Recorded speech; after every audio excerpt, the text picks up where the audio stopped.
أعزائي الطلبة، سلام الله عليكم جميعا ورحمته تعالى وبركاته. أود في البداية أن أطلب منكم جميعا أن ترفعوا معي أكف الضراعة لكي يرفع الله عنا هذا البلاء وهذا الوباء، وأن يخرجنا والإنسانية جمعاء سالمين غانمين، آمين آمين آمين.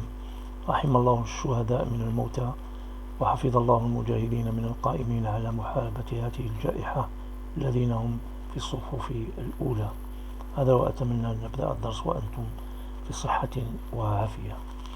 Donc le cours est intitulé, comme vous le savez, combinatoire et ses applications. Et souvenez-vous, nous sommes arrivés avant la sortie aux coefficients binomiaux et combinaisons, et plus exactement à l'exercice 7. Nous avons traité de cet exercice les questions 1, 2, 3, 4, 5 et 6. Pour la septième question, il s'agit de trouver une expression simplifiée de la somme S2.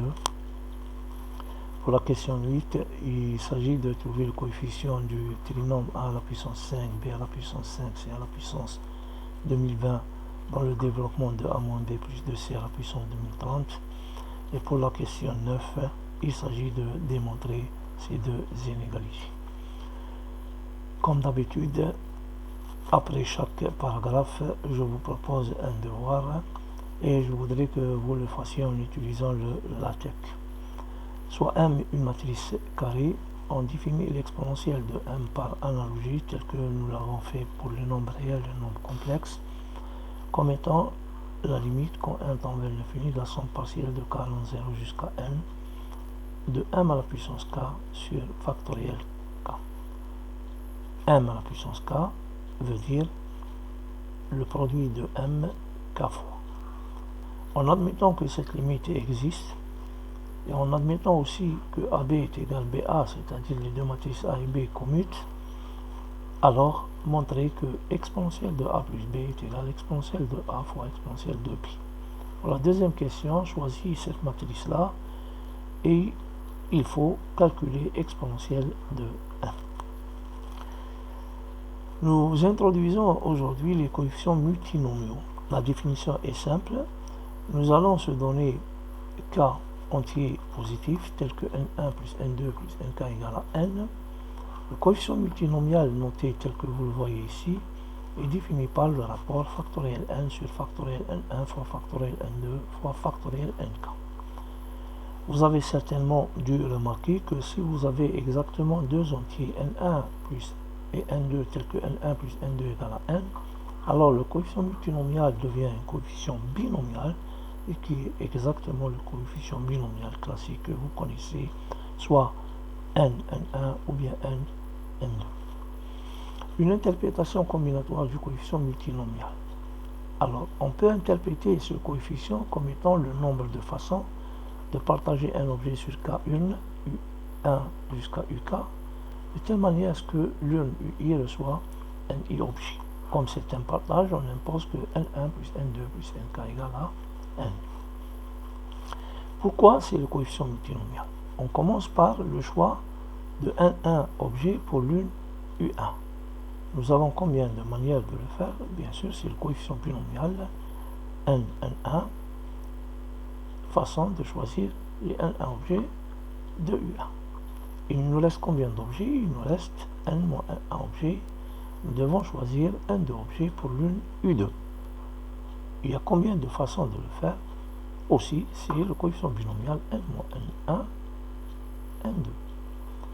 Si on fait de la sorte pour le choix des autres objets des autres unes jusqu'à UK, et en utilisant le principe fondamental de comptage, on va trouver ce produit-là.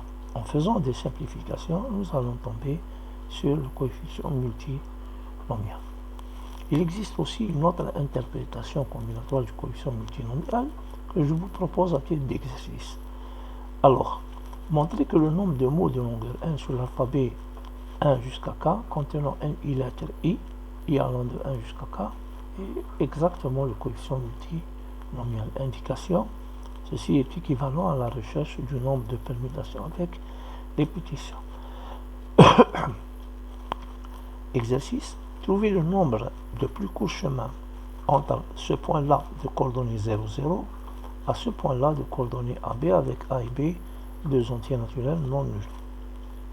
Indication, pensez à coder un plus court chemin de ce point-là à ce point-là par un mot utilisant deux caractères H pour désigner horizontal et V pour désigner vertical. Exercice 10. Trouvez le nombre de plus courts chemins entre ce point-là A à ce point-là B en passant par C. Là, vous avez exactement une grille de 5 cellules horizontales à 8 cellules verticales. La formule multinomiale. La formule multinomiale est une formule naturelle qui vient généraliser la formule du binôme qui est définie comme suit. x1 plus x2 plus xk à la puissance n, ça va bien sûr être la somme des multinomes x1 à la puissance n1, xk à la puissance nk. Et bien sûr, ici, vous avez n1 plus n2 plus nk est égal à la puissance n. Et quel est le coefficient de ce multinome? C'est le coefficient multinomial. La question naturelle qui se pose est combien y a-t-il de termes sous cette somme?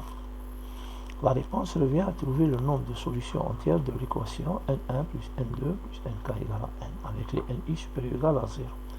En utilisant le codage unaire, c'est-à-dire chaque entier ici est représenté en utilisant une concaténation de 1. Par exemple, n, il faut le voir comme étant 1, 1, 1, 1, n fois. Alors, si on utilise ce codage-là, ce membre à gauche, il va être vu comme étant n1 et k-1 plus. Donc, c'est un mot qui contient combien de caractères?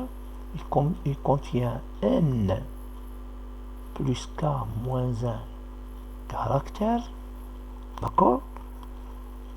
Utilisons deux alphabets 1 et plus, et le nombre de solutions de cette équation dépend du placement des caractères plus dans le mot.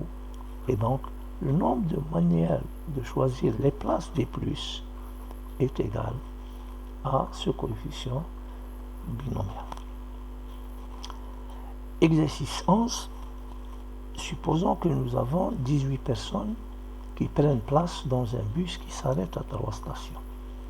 La première question, quelle est la probabilité pour que ces 6 personnes exactement descendent à chaque station? La deuxième question, que devient cette probabilité si l'on suppose que les 18 personnes sont indistinguables, c'est-à-dire des clones? Ici s'achève ce premier cours. J'espère, Inch'Allah, que vous avez compris quelque chose. C'est un essai.